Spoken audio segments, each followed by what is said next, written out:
Kwenye kitabu cha Ufunuo mlango wa 12 tumezungumzia kuhusiana na mwanamke ambaye yule mwanamke ni kanisa la Yesu Kristo. Sasa nataka tuzungumzie kuhusiana na mwanamke mwingine ambaye anaitwa mwanamke kahaba. Ndiye huyu mwanamke. Tutamsoma kwenye maandiko na tutamsoma kwenye kitabu cha Ufunuo kuanzia mlango wa kwanza, kuanzia mstari wa kwanza. Maandiko yanasema hivi: akaja mmoja wa wale malaika 7 wenye vile vitaza 7, akanena nami akisema, njoo huku nitakuonyesha hukumu ya yule kahaba mkuu aketie juu ya maji mengi, ambaye wafalme wa nchi wamezini naye, nao wakao katika nchi wamelevwa kwa mvinyo wa uasherati wake.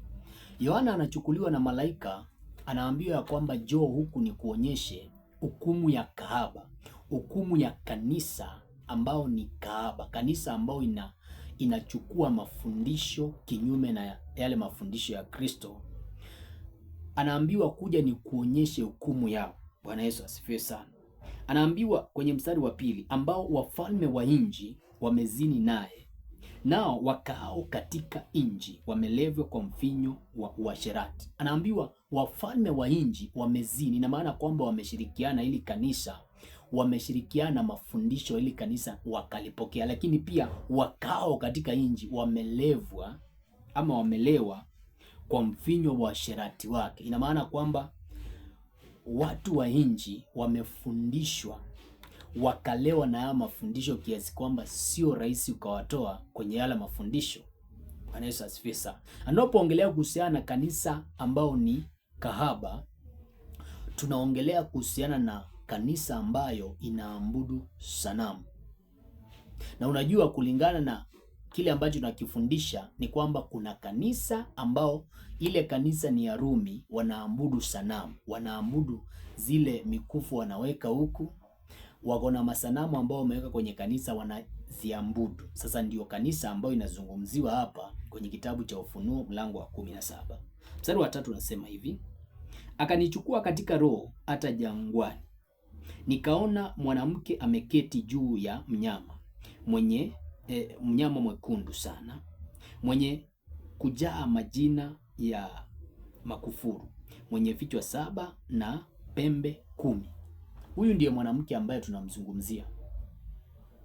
Yohana anasema ya kwamba akaona mwanamke ambaye yule mwanamke ameketi juu ya mnyama mwekundu, na yule mnyama amejaa majina ya makufuru, mwenye vichwa 7 na pembe 10. Tunapozungumzia kuhusiana na mwanamke kahaba, utaona kwamba kuna mwanamke amekaa juu ya mnyama, na yule mwanamke tunayozungumzia hapa ni kanisa ambao lile kanisa linaabudu masanamu. Bwana Yesu asifiwe sana. Lakini pia amekaa juu ya mnyama, na huyu mnyama ukimwangalia vizuri ako na vichwa 7. Tumesoma kwenye mafundisho ambayo yamepita, tukaona kwamba baada ya kuwa Rumi imeanguka, kuna wafalme wengine 7 waliinuka ambao tunaoita leo hii G7. Kwa hivyo huu ndio wakati ambao tunaishi. Walikuwa ni wafalme 10, lakini baada ya kuwa wale wafalme 10 baada ya kuwa wale wafalme watatu wakaanguka, walibakia wafalme 7. Ndio sababu utaona kwamba maandiko yanasema ya kwamba yule mnyama alikuwa na vichwa 7 na pembe 10. Tutakuja kuona huku mbele kwamba pamoja na kuwa kuna wafalme pamoja na kuwa kuna wafalme 7 ambao ni G7 walitokea, lakini pia kabla watokee walikuwa ni wafalme 10 walikuwa hapo. Lakini pia utakuja kuona kwenye mstari ambao uko mbele ya kwamba tunapoongelea kuhusiana na hizi vichwa 7, pia tunaongelea kuhusiana na mahali ambapo ule ufalme uko located. Roma ni eneo ambalo imezungukwa na milima 7. Tutakuja kuangalia huko mbele tu, kwa hivyo uwe mpole. Maandiko yanasema hivi,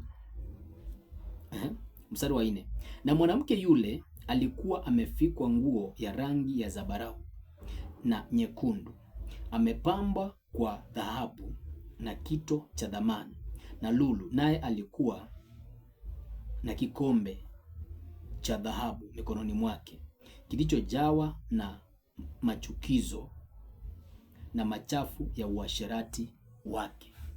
Hapa tunapoongelea kuhusiana na kikombe, tunaongelea kuhusiana na mafundisho, lakini pia tunapoongelea kuhusiana na mavazi ya zambarau, unajua kwamba wale viongozi wa kanisa ya Rumi wanakuanga wanavaa mavazi ya zambarau, na ni kanisa ambayo iko na utajiri mkubwa sana kulingana na mstari wa 4 vile ambavyo unasema. Lakini mstari wa 5 unasema hivi: katika kipaji cha uso wake alikuwa na jina limeandikwa la siri, Babeli mkuu, mama wa makahaba na machukizo ya nchi. Kwa hivyo katika kipaji cha uso wa yule mwanamke, huyu mwanamke ambaye tunazungumzia hapa, ambaye ni kanisa kahaba, Maandiko yanasema ya kwamba katika kipaji cha uso wake kuna majina ambayo yameandikwa, majina ya siri, na ile jina la siri linatamkika kama Babeli mkuu, mama wa makahaba na machukizo ya nchi. Tukianza kufuatilia historia, mahali ambapo Babeli imetajwa, Babeli ya kwanza ilikuwa ni ile Babeli ya Nimrod, ambaye utasoma kwenye kitabu cha Mwanzo nadhani. Nimrod ndiye alikuwa mtawala wa kwanza kutawala Babeli, na ndiye alijenga ule mnara wa Babeli ambao walikuwa wanakusudia kuupandisha waende wakutane na Mungu, lakini wakachafuliwa lugha. Maana ile lugha ambao walikuwa wanazungumza ni lugha ambao walikuwa wanaelewana wote, ikachafuka, kila mtu akawa na lugha tofauti. Bwana Yesu asifiwe sana. Unakumbuka kwenye kitabu cha Matendo ya Mitume ule mlango wa kwanza, wakati ule mitume walipokuwa wameungana mahali pamoja, ile lugha ambayo ilichafuliwa ilirudishwa tena. Maana maandiko yanasema kwamba watu waliokuwa kwenye kusanyiko kila mtu alisikia lugha yake. Ni lugha moja ambayo mitume walikuwa wanaongea, lakini hiyo lugha moja kila mtu alikuwa anasikia lugha yake pale pale. Kumbe kuna lugha moja ambao ukiongea, umeongea Kikuyu, umeongea Kizungu, umeongea Kifaransa, umeongea lugha zote kwa pamoja. Unielewa? Kwa hivyo mtawala wa kwanza ambaye alikuwa ametawala Babeli alikuwa anaitwa Nimrod. Lakini mtawala wa pili alikuwa ni Nebukadneza ambaye alikuwa ametawala Babeli. Bwana Yesu asifiwe sana. Lakini pia Babeli nyingine ambayo inatajwa hapa ni Babeli ambayo ni ya huyu mama ambaye ni mama kahaba, ama kanisa ambao ni kahaba.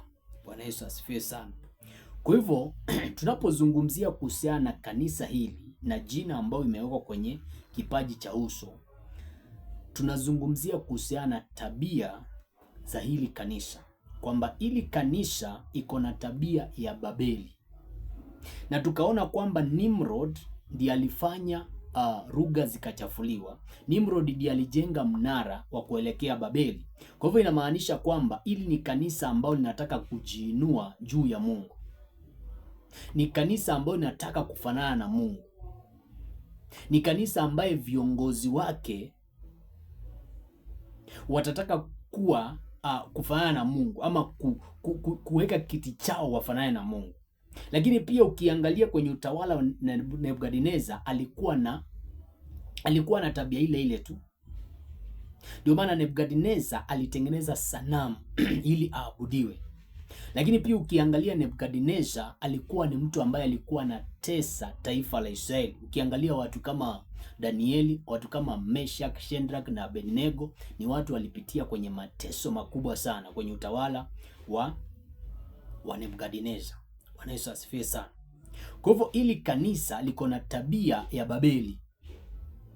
Nielewa? Lakini ndio maana maandiko yanasema ya kwamba huyu mwanamke kwenye kipaji cha uso wake ako na jina la siri ambalo limeandikwa Babeli mkuu, mama wa